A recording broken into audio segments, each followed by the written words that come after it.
Baik, sekarang kelompok kami ingin membahas tentang pertanyaan-pertanyaan yang sudah ada di kolom chat. Yang pertama akan saya bahas dari Kak Nurul Aisyah. Saya sambil bacakan. Izin bertanya, pada makalah yang dibuat kelompok ini, saya menemukan bahwa ADHD dapat disebabkan oleh berbagai hal. Penggunaan teknologi yang semakin canggih seperti handphone ataupun gadget dan mempengaruhi masalah ini. Nah, yang ingin saya tanyakan, jika orang dewasa atau anak-anak terlalu banyak menggunakan gadget atau PC, apakah dapat berpotensi terkena ADHD? Seperti itu. Ya, apakah teman-teman dari kelompok saya ingin menjawab? Izin moderator. Oh iya, silakan Kak Randa. Saya persilahkan. Terima kasih saudara moderator. Assalamualaikum. Perkenalkan, saya Randa Putra Cunyago. Saya merupakan mahasiswa jurusan Psikologi Universitas Negeri Padang dan merupakan internal dari kelompok. Nah, terkait dengan pertanyaan dari saudara Nurul Aisyah tadi, itu kan mengenai etiologi ya. Berdasarkan makalah yang kami berikan, itu kan dijelaskan bahwasanya sampai saat ini untuk penyebab utama dari gangguan ADHD ini belum ditemukan. Namun ini bisa jadi merupakan akumulasi dari berbagai faktor sehingga menyebabkan terjadinya gangguan itu muncul. Nah, dari bahan materi kami juga itu kami menggunakan literatur yang belum termutakhir ya. Jadi apakah penyebab gadget itu ataupun penggunaan gawai itu bisa menyebabkan ADHD, sejauh ini kami belum bisa menjelaskannya, mengatakan iya atau tidak, karena belum didukung dengan literatur yang kami punya. Nah, tapi di sini kita boleh dong berasumsi kan, boleh berasumsi, boleh berdiskusi tentunya, terkait dampak dari penggunaan gawai ini terhadap anak-anak misalnya, ini bisa saja menjadi penyebabnya. Karena apabila terjadi adiksi dari gawai itu terhadap anak, itu kan akan menstimulus bagian hipotalamus di otak kita yang berperan nantinya untuk memproduksi sebuah neurotransmitter ataupun hormon ya, dalam hal ini dopamin. Nah, hormon dopamin atau neurotransmitter dopamin ini akan nanti memunculkan rasa bahagia, rasa senang, yang nantinya apabila hal tersebut diproduksi secara berlebihan, itu nantinya akan merusak bagian lobus frontal otak manusia, terutama di prefrontal cortex, ya, merupakan bagian terdepan dari lobus frontal. Nah, lobus frontal ini merupakan tempat pusat dari pemrosesan informasi, pengaturan emosi, serta juga tempat pemusatan atensi. Nah, berkaitan dengan karakteristik dari ADHD tadi, dijelaskan kan ada tiga karakteristik utama dari ADHD. Yang pertama itu adalah gangguan atensi, yang kedua itu adalah perilaku impulsif, yang ketiga itu adalah hiperaktivitas. Nah, apabila bagian prefrontal cortex ini itu yang telah rusak karena akibat dari banyaknya produksi dopamin dari hipotalamus tadi, ini bisa saja menjadi penyebab dari gangguan ADHD itu sendiri. Oke, sekian, terima kasih. Saya kembalikan kepada moderator. Oke, terima kasih Randa yang telah menjawab pertanyaan. Mungkin apakah dari teman-teman luar kelompok maupun dalam kelompok ada yang ingin menambahkan tentang apakah anak yang terlalu bermain HP bisa menyebabkan berpotensi terkena ADHD?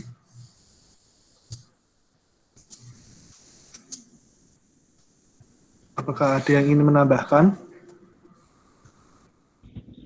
Izin menambahkan, boleh? Oke, silakan Marlan. Kak Marlan. Oke. Izin menambahkan ya, terkait dengan penggunaan gadget gitu. Kalau saya melihat gitu dari fakta yang ada, fakta lapangan gitu, beberapa kali saya sudah survei juga gitu terkait dengan, oh ya, perkenalkan dulu gitu, nama saya Marlan dari Universitas Negeri Jakarta, jurusan pendidikan luar biasa. Nah, terkait dengan penggunaan handphone bagi anak gitu ataupun orang dewasa, saya rasa gitu dari fakta-fakta yang ada, tidak menutup kemungkinan itu mengakibatkan gangguan pemusat perhatian. Nah, kalau misalkan ke hiperaktif dan impulsifnya itu tidak cukup berpengaruh gitu, tapi lebih ke gangguan pemusatan perhatian gitu. Karena jangan jauh-jauh gitu ya. di sekeliling kita aja, anak-anak di sekeliling kita, apa orang dewasa gitu. Ketika mereka bermain gadget gitu, lalu kita tanya ataupun kita mengajak berbicara gitu, dia tidak tidak apa ya namanya, tidak merespon dengan cepat gitu apa yang kita bicarakan gitu. Itu kan salah satu dari gangguan perhatian juga gitu. Mereka lebih fokus ke handphonenya daripada ke orang yang mengajak berbicara ataupun di sekelilingnya gitu. Nah, itu yang bisa ditekankan gitu, yaitu menyebabkan gangguan pemusatan perhatian. Ini tantangan juga gitu untuk saya pribadi gitu, karena di rumah juga ada apa ya, banyak ponakan gitu yang orang tuanya yang bekerja, terus mereka diberikan gadget gitu, padahal usianya baru 3 sampai 5 tahun gitu, dan itu cukup sulit gitu untuk apa ya namanya, menarik perhatian mereka ketika mereka sudah bermain gadget gitu. Jadi gadget ini cukup, kalau di sisi negatifnya memang cukup bisa mengganggu pemusatan perhatian gitu, anak-anak maupun orang dewasa gitu. Seperti itu sih dari fakta-fakta yang ada. Terima kasih. Oke, terima kasih Kak Marlan atas tambahan jawabannya. Oke, mungkin apakah jawaban dari kelompok kami sudah bisa dimengerti oleh teman-teman atau ada yang ingin menambahkan lagi?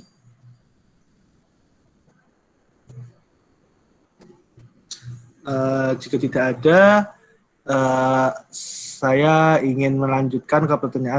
Saya ingin melanjutkan pertanyaan selanjutnya ya.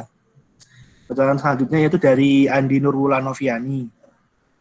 Saya atas nama Andi Nurwula ingin bertanya, bagaimana cara kita sebagai orang tua untuk mendeteksi secara dini gangguan ADHD pada anak?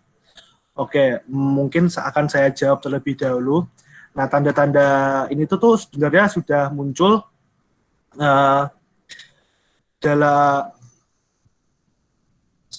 tanda-tanda ini sudah harusnya tuh muncul sekurang-kurangnya selama 6 bulan secara berturut-turut.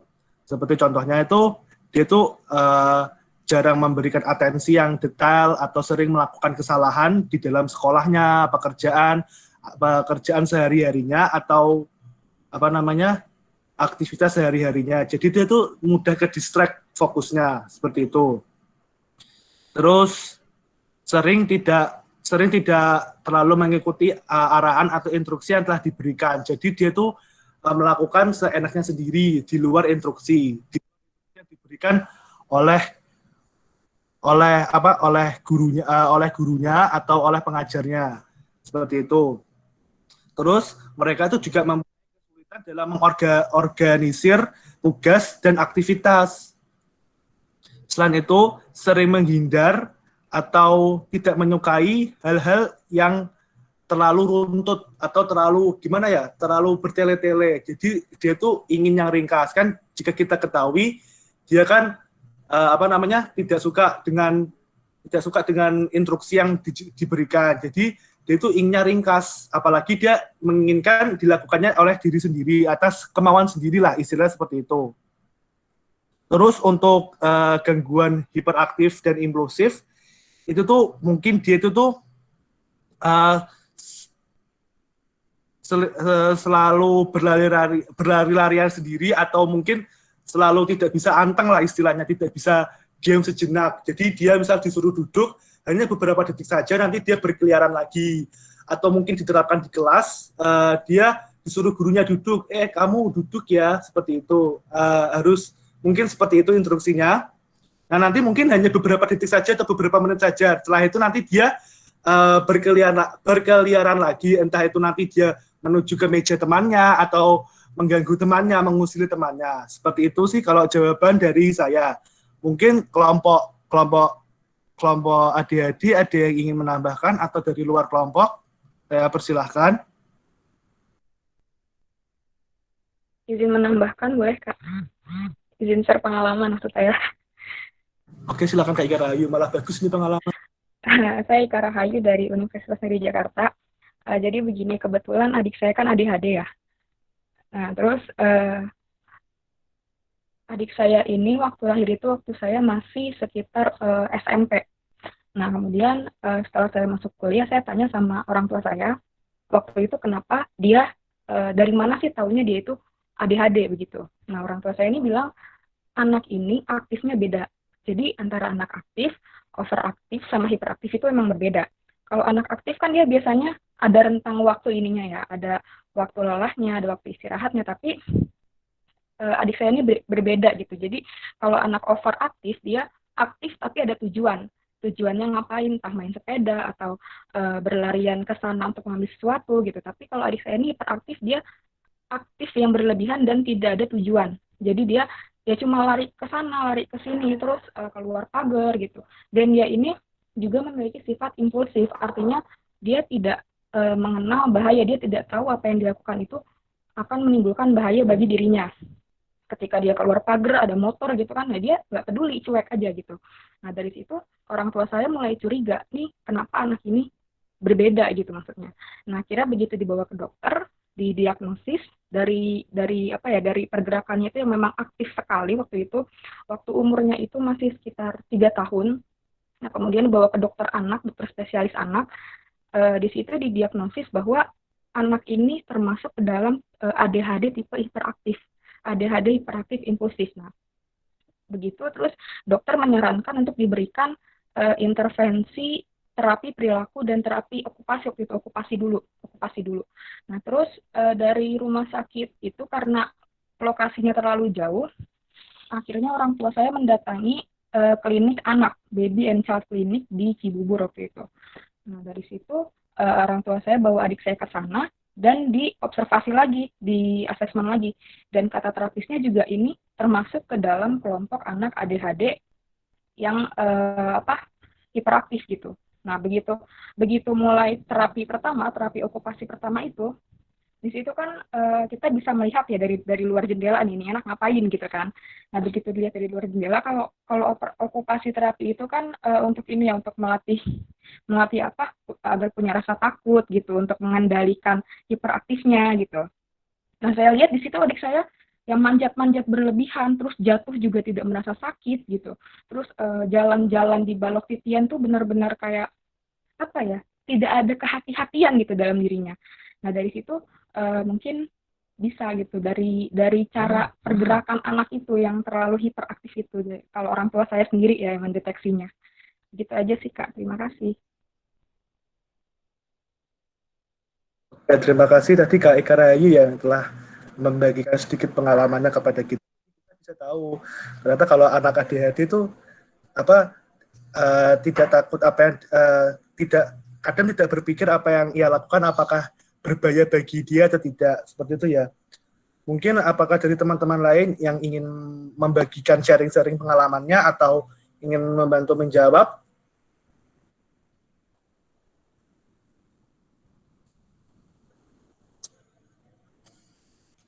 Oke, jika tidak, saya lanjutkan ke pertanyaan selanjutnya, yaitu dari pertanyaan dari Ika Rahayu.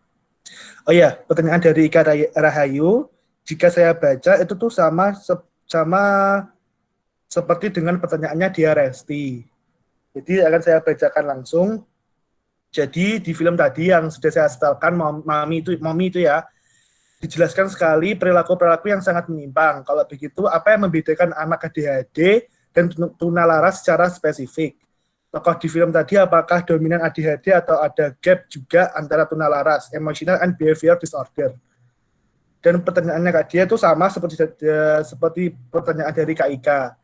Mungkin dari kelompok saya ada yang ingin menjawab.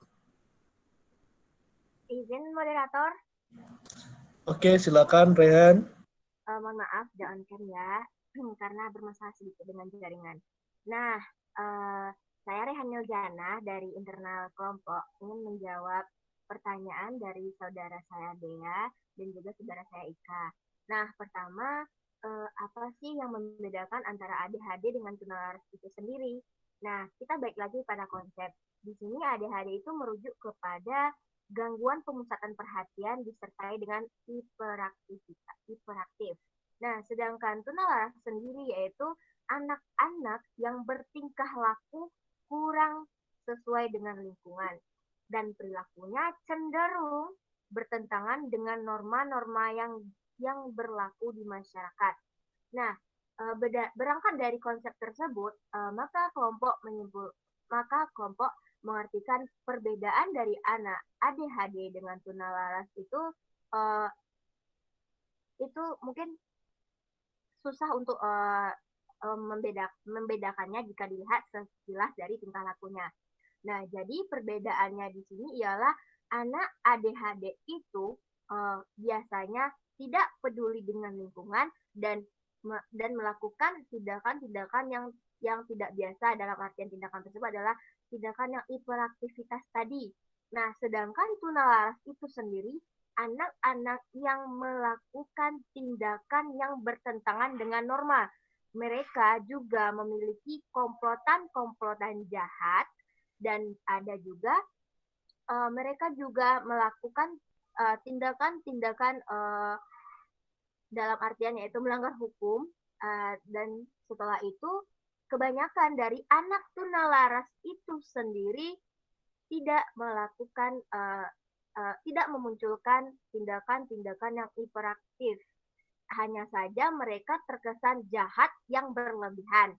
Dan mungkin pembedanya lagi, anak-anak tunalaras ini juga memiliki sifat yang tidak percaya diri. Ini biasanya dialami apabila mereka telah melakukan pengkonsumsian narkoba.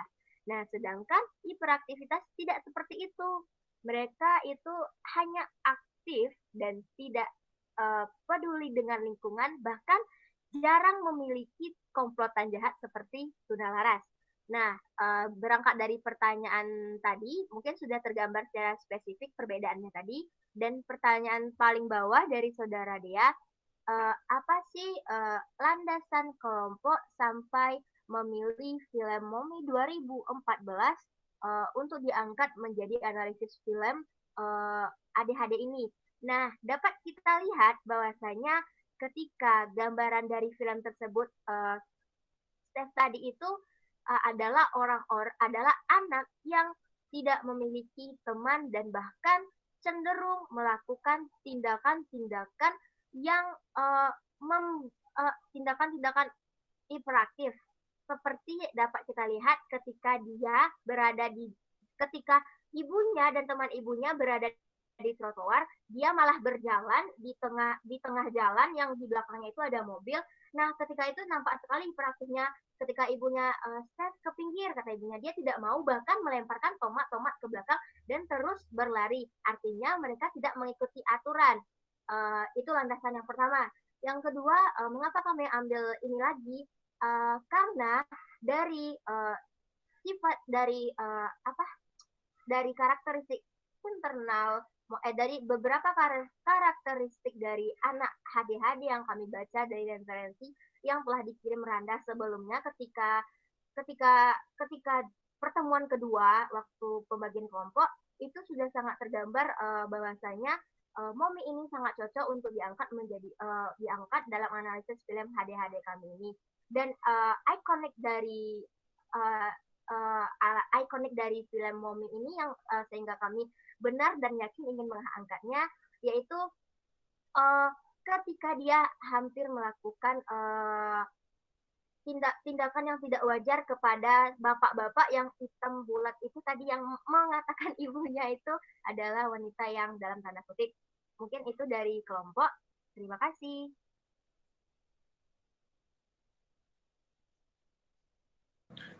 Oke, terima kasih kepada Saudari Rehan. Apakah teman-teman lain ada yang ingin memberikan argumennya atau memberikan sedikit pengalamannya? Ya, jadi saya juga ingin memberikan sedikit pertanyaan dari Dea tadi itu, dan pertimbangan apakah yang memasukkan tokoh film sebagai anak ADHD. Jadi yang pertama, ini ya, kalau boleh jujur, saat saya mencari di laman Google, saya mencari tentang film ADHD, saya langsung menemukan, film Mommy itu menceritakan tentang anak ADHD yang terlalu hiperaktif. Jadi di sini tuh tidak hanya menjelaskan tentang ADHD attention deficit saja, tapi juga menjelaskan tentang hiperaktif juga. Jadi di film itu dijelaskan kalau si Steve tadi itu terlalu hiperaktif, emosinya tidak stabil, melunjak-lunjak seperti itu. Selanjutnya, jadi setelah saya mendapatkan film itu, referensi film itu, saya berikan ke kelompok saya. Oh, seperti ini cocok dengan materi kita tentang ADHD. Terus teman-teman lainnya juga setuju. Oh ya, terus setelah, oh ya, kalau ini tuh cocok.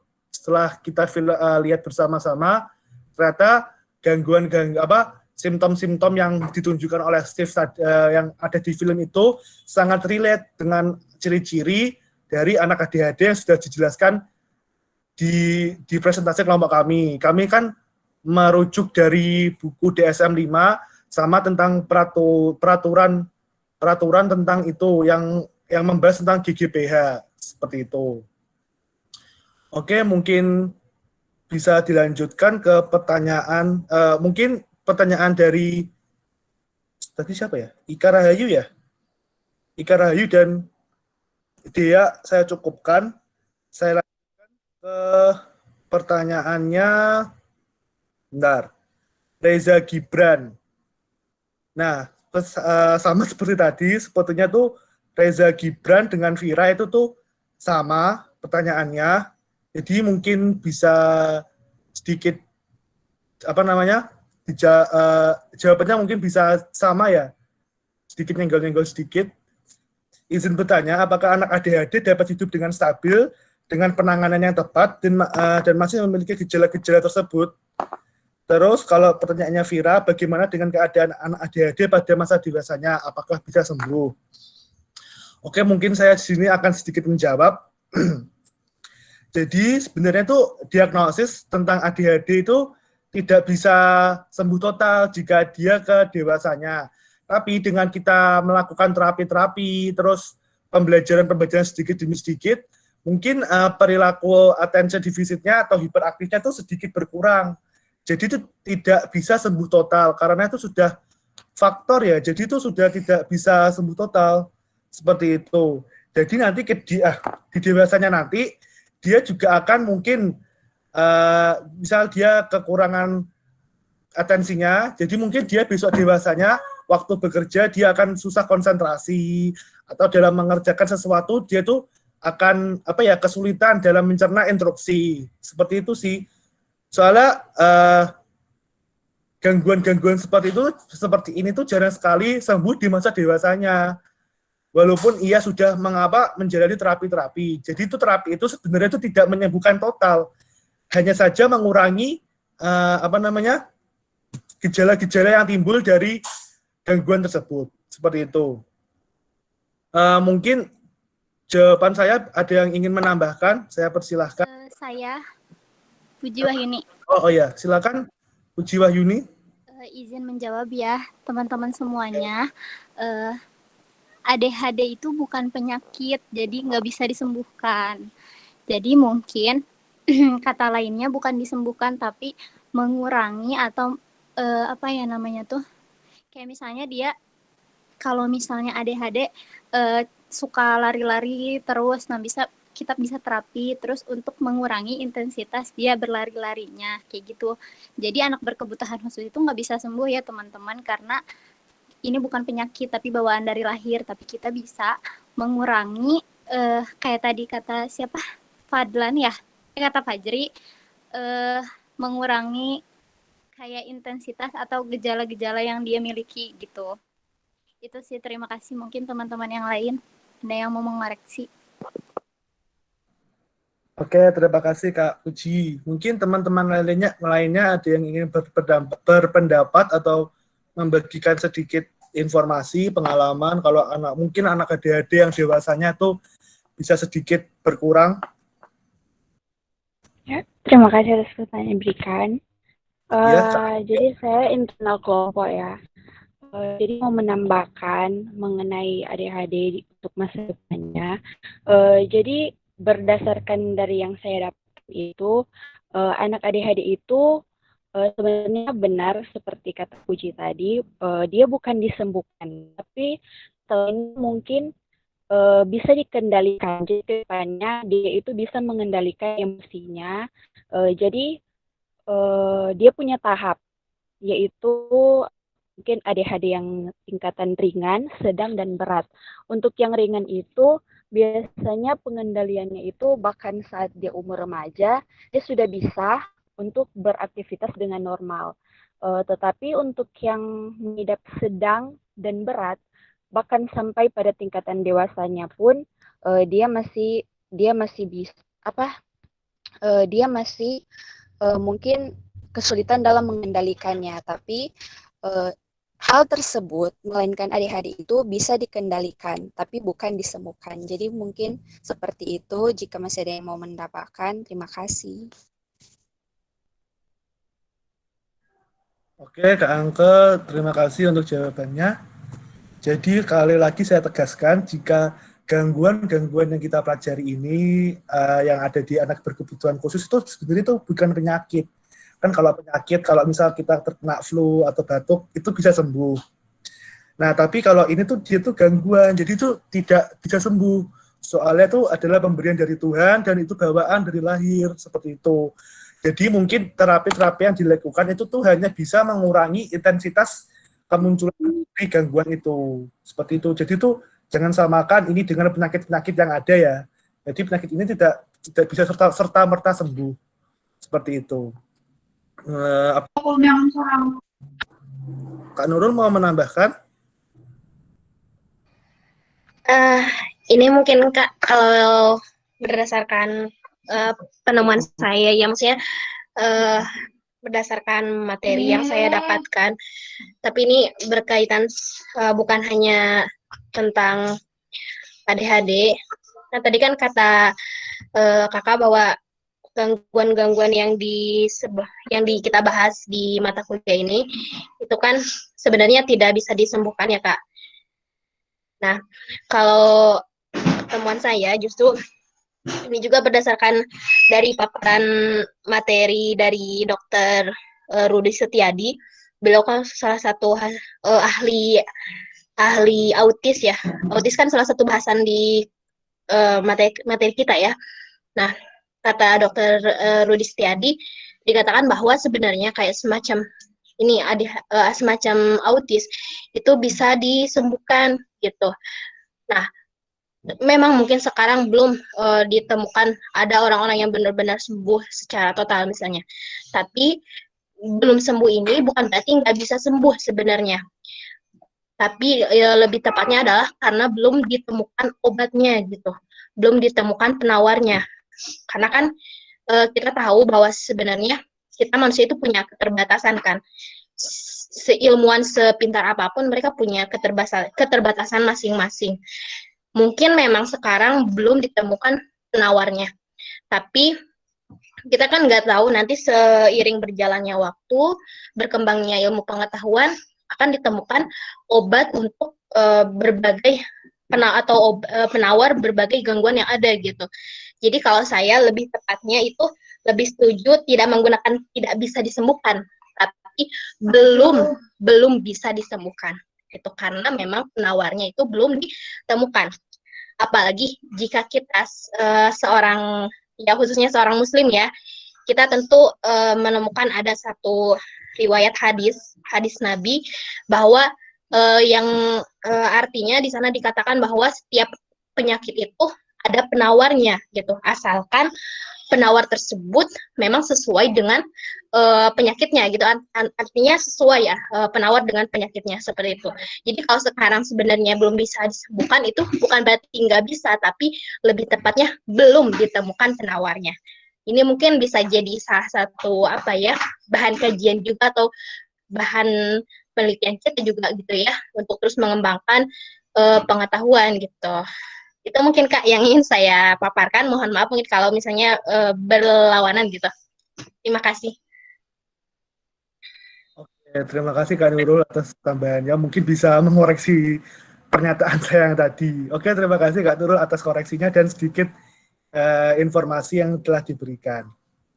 Oke, selanjutnya kita beranjak ke pertanyaan selanjutnya, yaitu dari Krisda Destira. izin bertanya, bagaimana cara mengatasi anak ADHD ini ketika mulai merasa panik dan khawatir akan keadaan lingkungan supaya bisa ditenangkan. Nah, pertanyaan ini seperti itu mirip-mirip dengan pertanyaan Asmi Ade dari UNP. Pendekatan apa yang diberikan oleh guru pengajar ketika emosional dari anak ADHD ini kambuh? Oke, mungkin saya ingin sedikit sedikit menjawab. Jika tiba-tiba anak ADHD ini mungkin dia tidak bisa fokus atau tiba-tiba dia tantrum, kita jangan serta-merta langsung memarahinya. Kamu harus tenang, kamu harus gini, itu jangan, karena itu malah bisa membuat anak itu semakin menjadi-jadi atau semakin stres seperti itu. Jadi kita tuh semaksimal mungkin sebagai pengajar atau terapis menenangkannya seperti itu. Terus selanjutnya kita mungkin bisa memberikan sedikit demi sedikit instruksi yang kita inginkan. Misal anak itu kita inginkan untuk menggambar, jadi mungkin kita bisa mendampingi anak itu secara konsisten. Jadi itu kita dampingi secara terus menerus, kita berikan instruksi, oh jadi pertama gambarnya seperti ini dulu atau gimana. Seperti itu sih sedikit jawaban dari saya. Mungkin teman-teman dari dalam kelompok dan luar kelompok ingin menambahkan jawaban dari saya, bagaimana jika anak ADHD itu muncul kambuh seperti itu.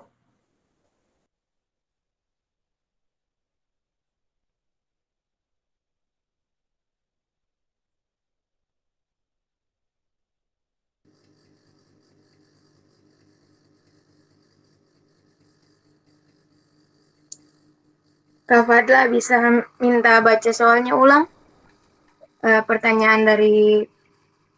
Oke.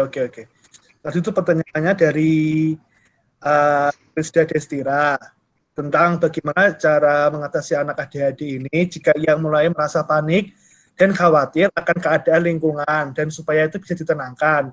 Nah, pertanyaan itu sama mirip-mirip dengan pertanyaan dari Asmi Ade. Nah, pendekatan apa yang dapat diberikan oleh guru pelajaran ketika emosional dari anak ADHD ini kambuh? Apakah sudah dimengerti, Kak Oka? Ya, Kak Fadla ingin sedikit menambahkan tentang anak ADHD. Jika anak ADHD mulai panik atau sifat karakteristiknya itu mulai muncul, tindakan yang harus dilakukan sebagai calon guru atau biasanya guru bimbingan konseling kalau jika menemukan seorang anak ADHD, yang bisa lakukan untuk menangani anak ADHD yaitu bisa menyampaikan pernyataan-pernyataan atau bisa memberikan arahan bagi mereka agar sikap mereka itu teman-teman yang lain itu terganggu. Seperti itu, Kak. Sedikit menambahkan. Terima kasih. Oke, terima kasih kepada Kak Oka yang sudah membantu memberikan jawabannya. Atau mungkin teman-teman ada yang khususnya dari PLB itu apakah ada trik-trik khusus jika anak ADHD ini misal dia tantrum atau kambuh gitu, supaya kita bisa mengerti oh caranya seperti ini gitu. Mungkin teman-teman yang lainnya atau mungkin dari teman-teman yang PLB nih mungkin ahlinya, saya persilahkan.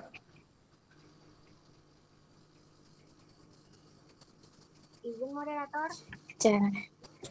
Iya, ke Kak Rehan. Baiklah, saya Rehan Yuljana dari internal kelompok.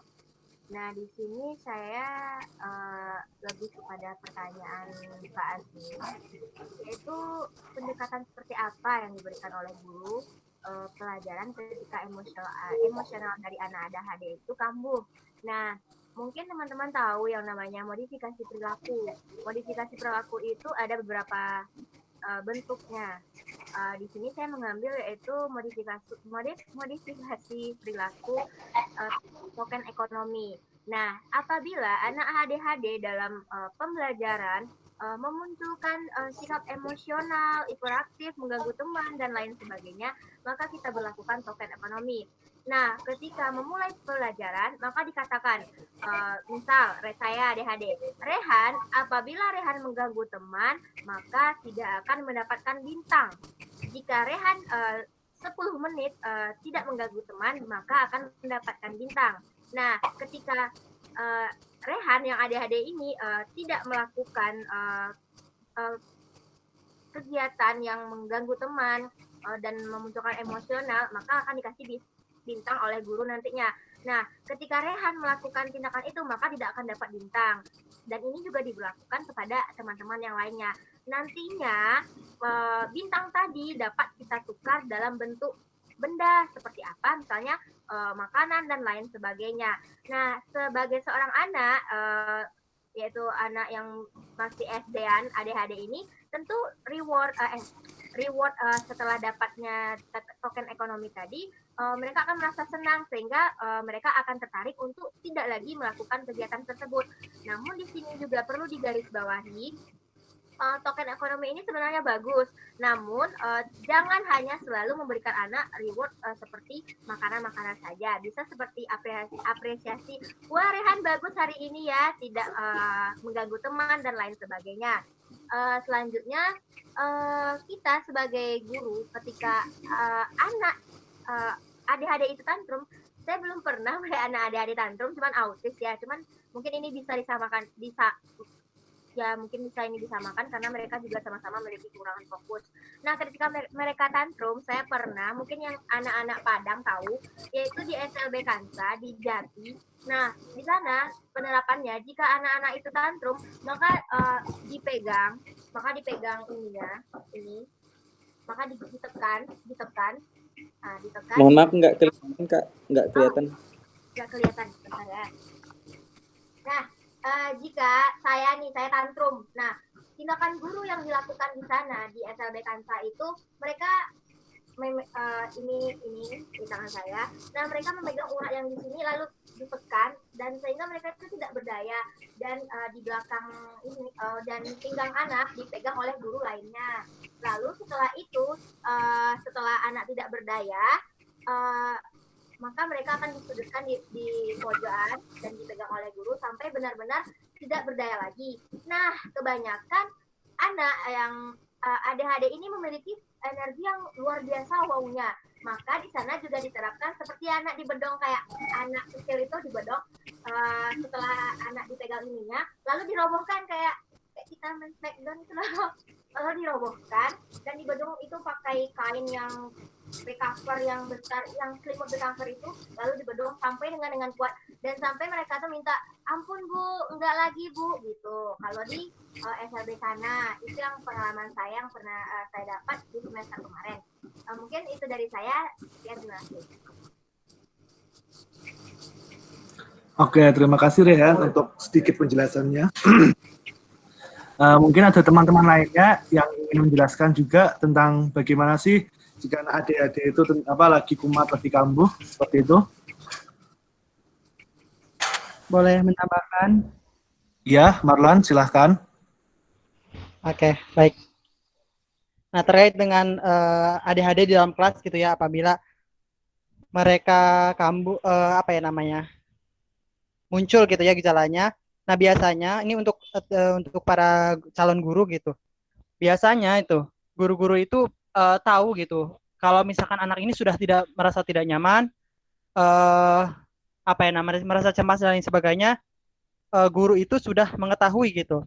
Nah, ini biasanya gitu dari pengalaman saya gitu, setiap anak itu memiliki penanganan tersendiri gitu. Nah, meskipun mereka sama-sama ADHD, tapi cara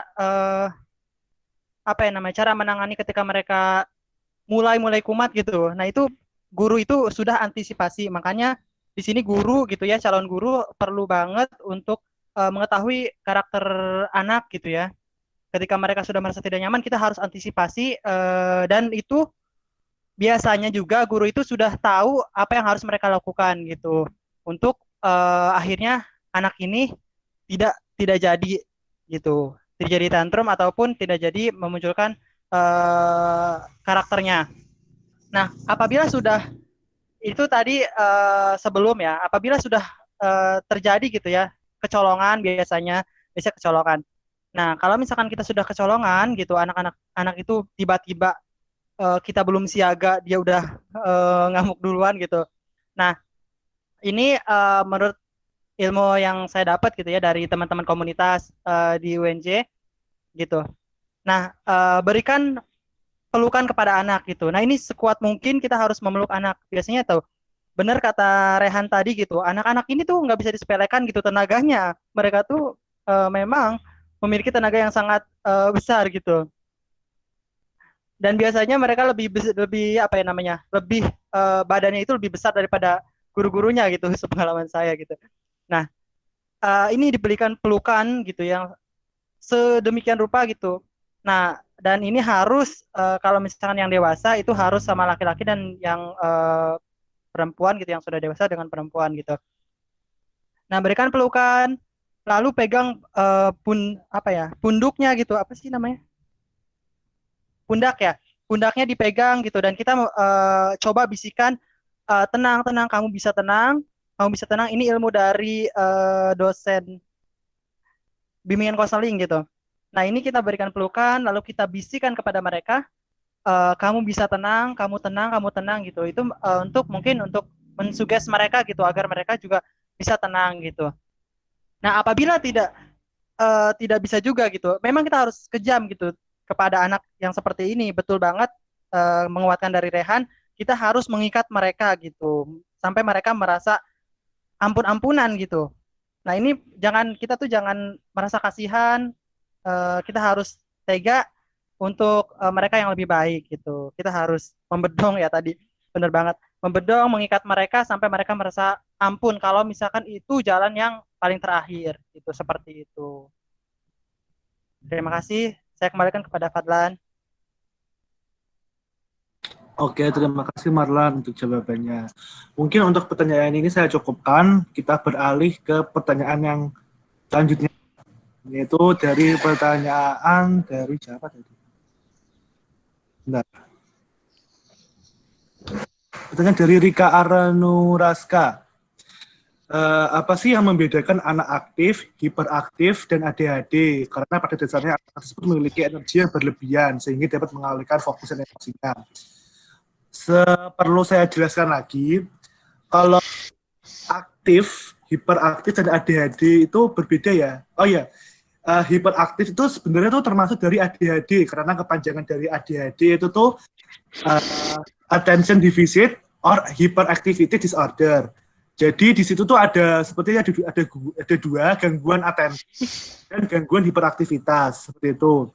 Kalau anak aktif itu sebenarnya tuh dia itu tuh masih bisa mengontrol energinya, berbeda dengan hiperaktif. Jadi misalnya ya, kalau anak aktif itu tuh dia itu masih sedikit fokus dengan perhatiannya. Jadi misal kalau dia diberi sesuatu, dia itu masih bisa fokus. Nah, kalau anak hiperaktif itu, dia itu tuh jarang hiperaktif atau anak ADHD maksud saya di sini, jarang sekali bisa memfokuskan dirinya. Jadi tuh bagi kita sebagai terapis atau sebagai guru tuh sangat kesusahan untuk fokuskan dirinya seperti itu. Selanjutnya cara berbicara juga. Kalau anak aktif itu tuh biasanya kalau dia bicara, dia itu akan sedikit tenang. Kalau anak hiperaktif, dia itu tuh akan berbicara secara berlebihan. Istilahnya kayak nerocos terus gitu. Terus berbicaranya itu tidak tepat dan kadang kita sebagai guru atau terapis atau orang sekitarnya itu akan sulit untuk identifikasinya. Misalnya dia itu bicara apa gitu, kita itu kadang agak kesusahan seperti itu. Terus selanjutnya tentang kelelahan. Nah, kalau anak aktif tuh dia kalau sudah lelah mungkin dia tuh akan beristirahat.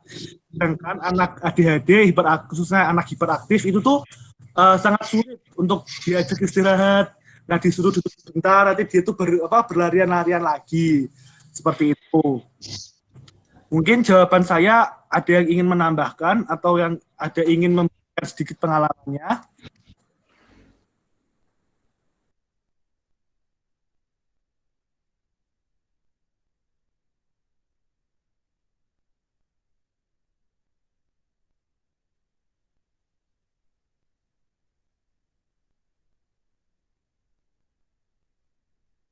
Apakah ada yang ingin menambahkan?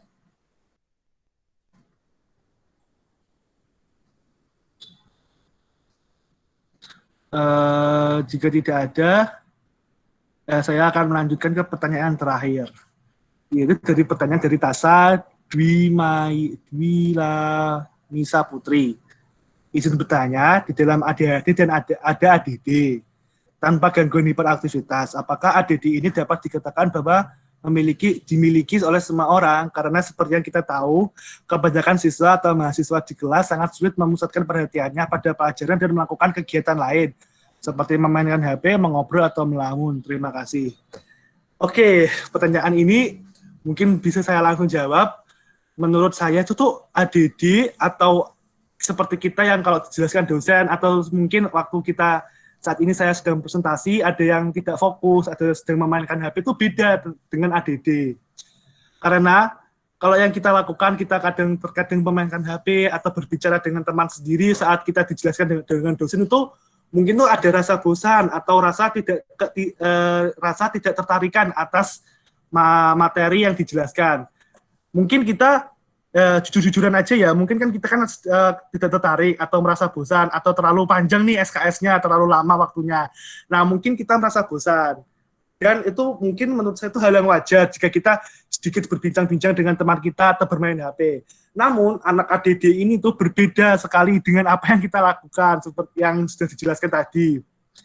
Jadi, anak ADD itu mungkin itu gejalanya tuh bisa disebut dengan ADD jika kelakuan yang sudah disebutkan itu tuh sudah dilakukan secara 6 bulan berturut-turut seperti itu. Nah, anak ADD ini tuh dia tuh seperti gagal untuk memberikan perhatiannya, mudah ke distract. Jadi misal kita melihat ini, terus melihat laptop ini ya, melihat presentasi ini, terus tiba-tiba ada yang ganggu suara yang nyaring atau yang ditangkap dia tuh lebih penting. Jadi dia akan melihat ke sekitarnya. Oh ini, terus ada yang lain lagi. Oh gini. Jadi itu anak ADD dengan seperti yang kita lakukan itu sangat berbeda. Seperti itu ya. Mungkin ada teman yang ingin menambahkan jawaban dari saya? Atau memiliki jawaban lain?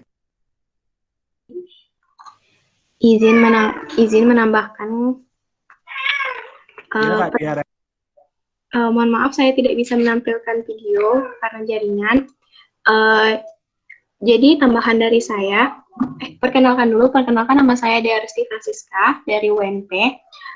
Jadi mungkin yang menjadi pembeda lagi antara yang seperti yang tadi disebutkan itu adalah dalam jangka waktunya gitu. Jadi untuk anak ADD ini atau anak ADHD yang kita masuk anak berkebutuhan khusus, itu kita juga melihatnya itu sesuai dengan pedoman di DSM 5, itu ada dalam jangka waktunya itu setahu saya itu ada 6 bulan gitu. Jadi seseorang itu baru bisa dikatakan ADD atau ADHD atau anak yang berkebutuhan khusus itu ketika dia melakukan perilaku yang berulang selama jangka waktu yang cukup lama gitu. Jadi ketika kita misalnya di kelas itu yang tadi seperti disampaikan oleh Bang Fadla juga kan oleh Fadla, bahwa kalau kita yang di kelas itu cuman kayak kita melakukannya itu ketika misalnya kita hanya melakukannya itu misalnya di mata kuliah yang misalnya membosankan bagi kita gitu. Nah, itu tidak bisa dikatakan kita sebagai anak apa gitu, anak ADHD atau ADD gitu. Karena anak ADHD seperti yang dikatakan tadi itu, mereka itu melakukan hal yang serupa, perilaku yang berulang itu di tempatnya itu memang yang tempatnya tidak melihat di mana-mana saja mereka melakukan itu dan dalam jangka waktu yang lama gitu. Jadi kayak perilaku berulang mereka itu memang kita lihatnya itu sudah lama gitu, dan itu dalam DSM 5 itu disampaikan ada 6 bulan, kita melihat jangka waktu itu 6 bulan. Jadi apakah kita bisa dikatakan itu? Menurut saya itu kita lihat lagi, kita perlu jangka waktu lagi untuk melihatnya sebelum kita bisa mengatakan untuk bisa dikategorikan seseorang itu sebagai anak ADD atau ADHD. Sekian saya kembalikan. Oke, terima kasih kepada Dia. Mungkin teman-teman lain ada yang ingin menambahkan jawabannya. Apakah yang kita lakukan selama ini kayak kita mendengarkan dosen terus kita merasa bosan, terus kita memainkan HP dengan anak ADD itu sama atau berbeda?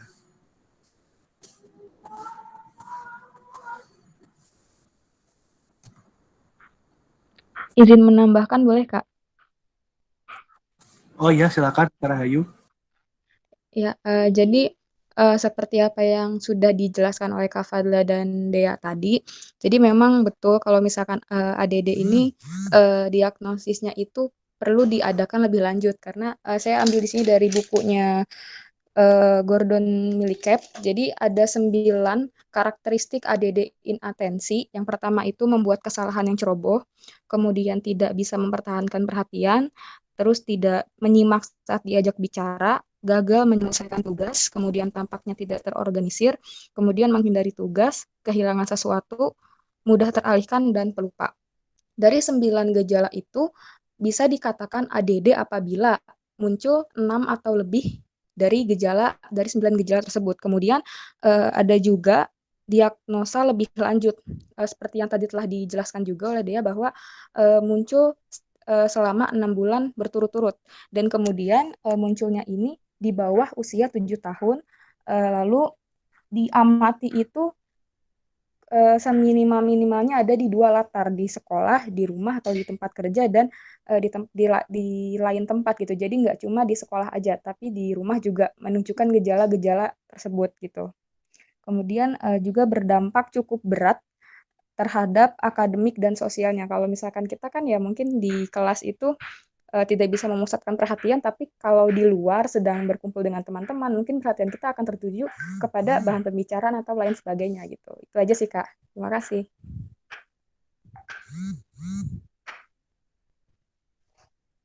Oke, terima kasih Kak Ika Rahayu yang telah menambahkan sedikit jawabannya. Oh ya teman-teman, ternyata di sini masih ada satu pertanyaan lagi dan ini benar-benar terakhir. Mohon maaf ya, sedikit lagi ini. Dan ini menurut saya penting juga sih. Dari Niksri Artini. Saya Niwayan Niksri Artini dari Undiksa. Izin bertanya terkait hasil identifikasi saya terhadap film. Saya menyimpulkan bahwa tokoh dalam film mengalami ADHD pernah menunjukkan gejala hiperaktif selain sekedar menggerakkan kaki dan tangan. Dia pernah sering meninggalkan tempat duduk dan mengganggu teman serta gurunya. Hal hiperaktif tersebut dalam short film ditampilkan saat dia berhalusinasi atau menunjukkan gejala skizofrenia. Berdasarkan hal tersebut, saya menyimpulkan bahwa halusinasi atau skizofrenia yang dialami anak-anak disebabkan oleh penggunaan obat-obatan untuk mengurangi gejala ADHD. Menurut kelompok, apakah demikian? Jika keliru, mohon diluruskan. Terima kasih. Mungkin pertanyaan ini akan dijawab langsung oleh rekan kelompok saya, Randa Putra. Saya persilahkan. Oke, terima kasih saudara moderator.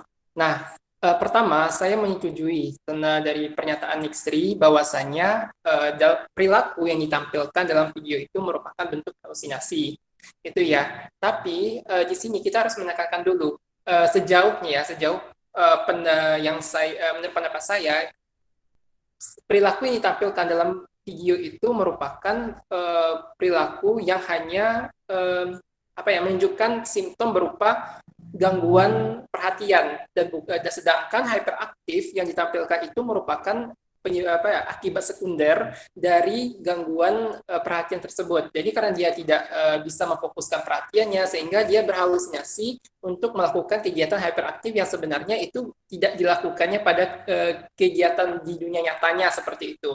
Nah, yang perlu ditekankan juga bahwasanya halusinasi itu bukan merupakan simptom dari gejala skizofrenia. Karena simptom positif dari gejala skizofrenia itu merupakan delusi, bukan halusinasi. Ya, itu juga harus kita tekankan juga ya perbedaannya. Nah, dan juga yang perlu ditekankan juga adalah bahwasanya untuk mendiagnosa skizofrenia itu bukan hal yang mudah ya, karena harus melakukan beberapa tahap asesmen dulu sebelum nantinya didiagnosa apakah seseorang tersebut mengidap skizofrenia atau tidak. Nah, selanjutnya, apakah halusinasi itu merupakan efek samping dari obat ADHD?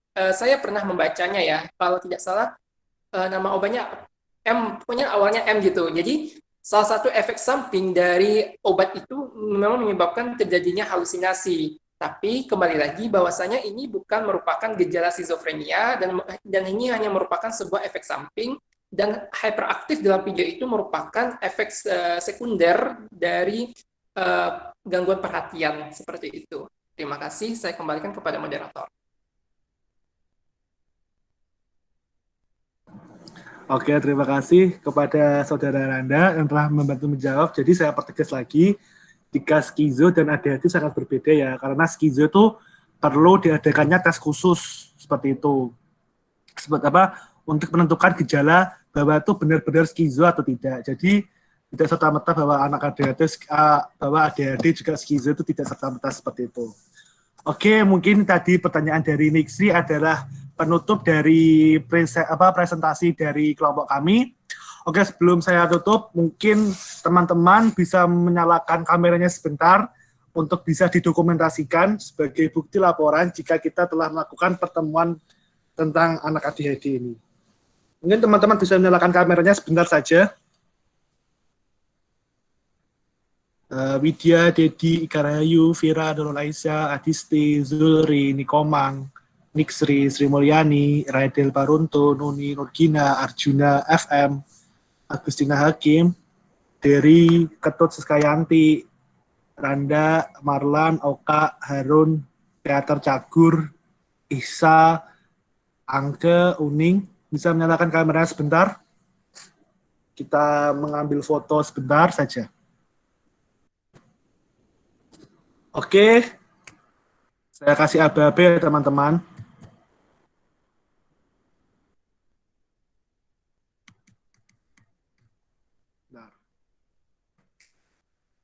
Dalam hitungan 3, 2, 1. Oke, lagi ya teman-teman. Ya bebas ya. Dalam hitungan 3, 2, 1. Sekali lagi ya. Dalam hitungan 3, 2, 1. Oke, terima kasih teman-teman dan mungkin bisa mengaktifkan kamera kembali. Terima kasih teman-teman, saya ucapkan sebesar-besarnya kepada kalian semua. Kalian semua